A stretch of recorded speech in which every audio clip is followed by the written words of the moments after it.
জানতে চাই বাংলায় এই মুহূর্তে নির্বাচনের উত্তাপ বেড়ে গেছে এবং নির্বাচন দোরগোড়ায়, দুয়ারে নির্বাচন এবং দুয়ারে রুদ্রনীল ঘোষ। আমার সঙ্গে এই মুহূর্তে বিজেপি নেতা রুদ্রনীল ঘোষ রয়েছেন। বিজেপি সম্ভাব্য প্রার্থীর মধ্যে কি রুদ্রনীল ঘোষকে বলা যায়?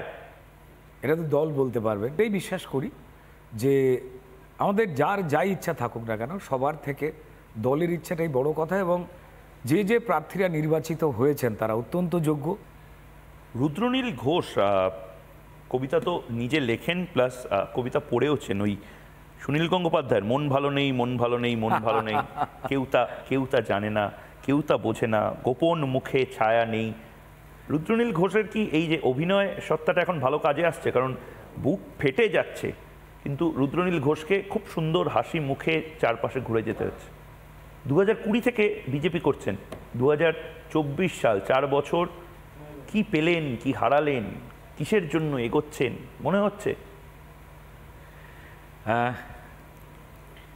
প্রথমত বলি যে সেটা হচ্ছে যে তৃণমূলের সঙ্গে অফিসিয়াল সম্পর্ক আমার বিচ্ছিন্ন হয়েছিল 2017-র পর থেকে। বলতে গেলে 18-র শুরু বলতেই সেটা বেটার হয়। এমনটা নয় যে 2019-এ বিজেপির রেজাল্ট ভালো হবার পরে এমনটা হয়েছে, তা নয়। এবং তার আগে থেকেই আর কি তৃণমূল সরকারের যে যে ভুলগুলো ছিল সেগুলো নিয়ে বরাবরই কিন্তু সেই সময় সরকারি অ্যাডমিনিস্ট্রেশনে থাকার পরেও কিন্তু আমি কথা বলে এসেছি।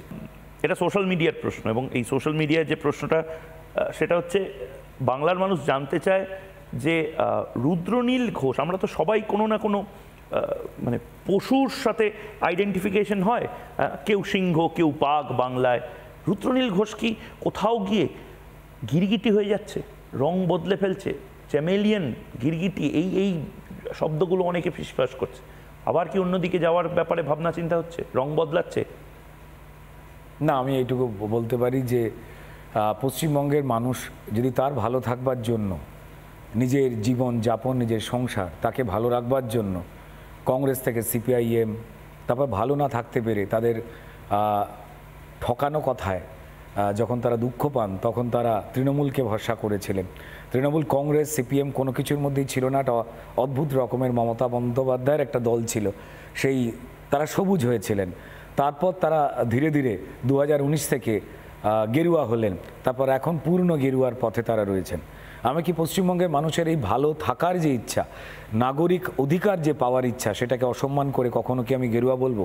দেখুন, সেরকম যদি বলতে যায় যে রাজনৈতিক ক্ষেত্রে যদি না পোষায়, রাজনৈতিক দলগুলো মুখে আদর্শের যে কথা বলে, সেই কথা যদি মানুষকে ভালো রাখবার কাজে সরকারি চেয়ারে বসবার পর তারা কথা পাল্টে ফেলে, জোট করবার সময় তারা জোটের আগে একে অপরের বিরুদ্ধে যে যে প্রমাণ সহকারে খারাপ কথাগুলো আঙুল দিয়ে দেখিয়ে দিয়েছিল, হঠাৎ করে জোট করে সেই কথাগুলো ভুলে যায়, তারা তো চরম গিরগিটি বা ক্যামেলিয়ান হতেই পারে।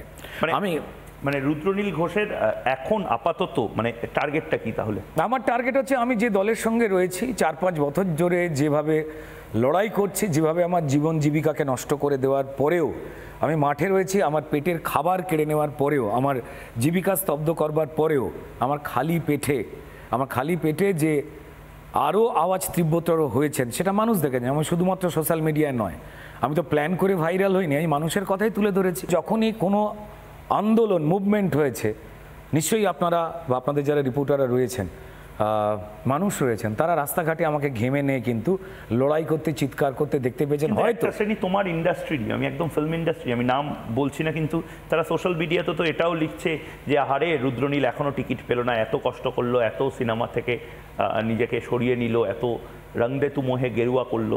মানে আমি বলছি যে তোমার ফিল্ম ইন্ডাস্ট্রিতেই তো অনেকে তোমার পাশে নেই। না, আসলে সবাই আমার পাশে আছে, লজ্জায় বলতে পারে না। তারা প্রত্যেকেই আমার সঙ্গে যোগাযোগ করে এবং জানে যে রুদ্রনীল ঘোষ যেটা ভাবছে, পশ্চিমবঙ্গের সব মানুষ যেটা ভাবছে, তারাও আড়ালে সেটাই ভাবছেন যে এই রাজ্য সরকার হিসেবে ভারতীয় জনতা পার্টির সরকার আসবে, এখানে শিল্প তৈরি হবে, কারখানা তৈরি হবে, মানুষের হাতে কাজ আসবে, মানুষকে রোজগার করার জন্য, বৃদ্ধ বাবা মায়ের জন্য ওষুধ কিনবার জন্য, গরিব ভাই বোনের জামা কাপড় কিনবার জন্য তাকে তৃণমূলের বাধ্য হয়ে তৈরি করা সিস্টেম কয়লা বালি চাকরি চুরির সিন্ডিকেটে নাম লেখাতে হবে না, এমন একটা সরকার আসছে, এটা তারাও জানেন।